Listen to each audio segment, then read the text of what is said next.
Hey drivers, welcome back for our fifth edition of the track guide. Today we're at Sepang North. It's a really fun track. Actually enjoy lapping this one quite a bit. First piece of advice I'm going to give you guys on this one is I know I always recommend we set our traction control to 6. But if you feel the car is just sliding around a little bit too much, especially in the back section of the track, you may want to back that up a little bit.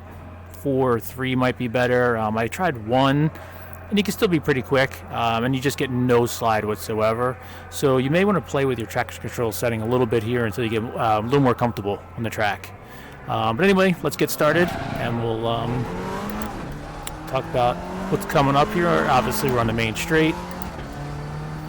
So it's a big braking area coming up here. Braking marker is super easy. You're going to brake at the 100-meter mark. Right, it could be a few meters either side of it, but basically that is your braking marker. You're going to be coming down from 6th gear all the way down to 3rd.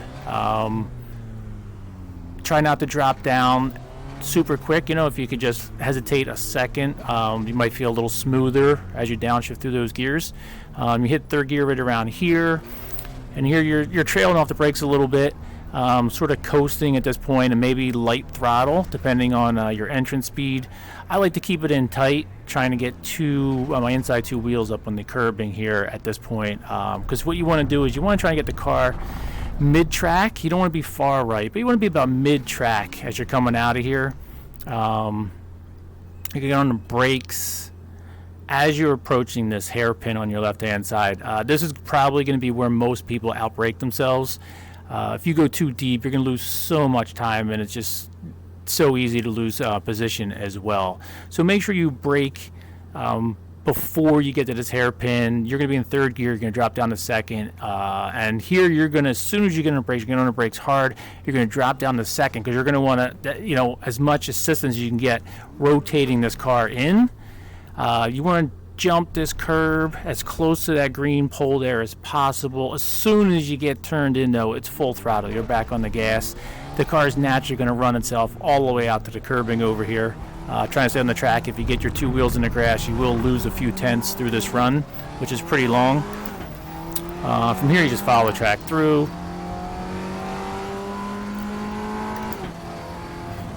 I stay in 5th gear. I don't shift up to 6. You're right on that border, but I don't think there's any need for 6th gear here.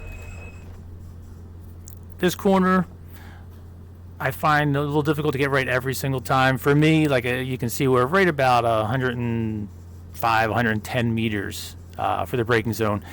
If I brake at the 100-meter mark, I always just miss this corner, at least the way I want to take it.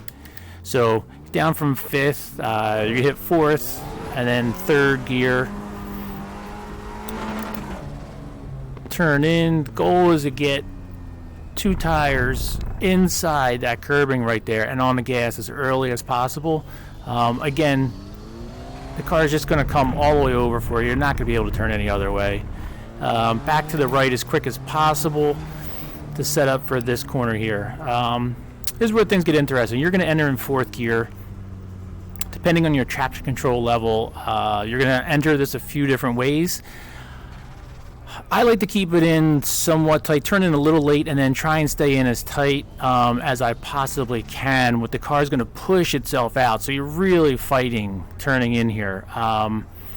What you don't want to do is be too far over to the right here, though, because that's going to mess up your entrance into this next corner here.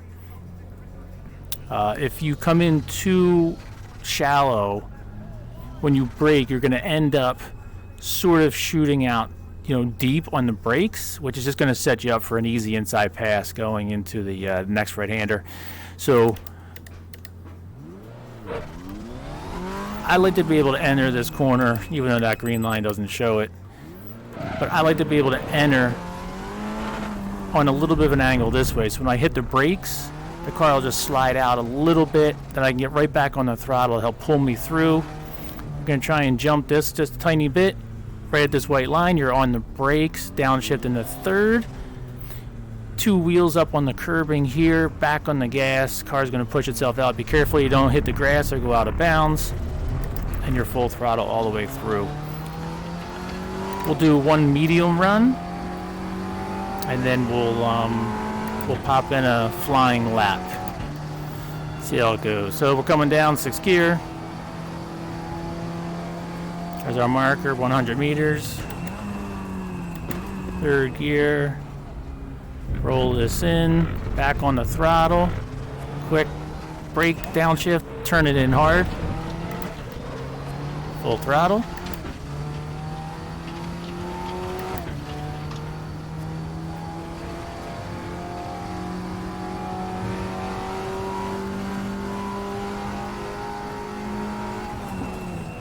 For 3rd, turn it in, gas.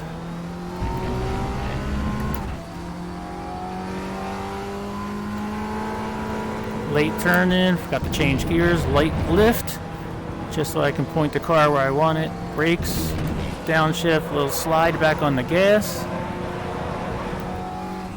Down, turn it in, accelerate, and you're back to the starting line. Obviously don't shift up that early. That's the basic concept here. So let's do a reset and we'll throw a lap in and see how it goes. And I'm going to try and throw an exterior view in as well tonight to see if it kind of shows you the lines a little bit better.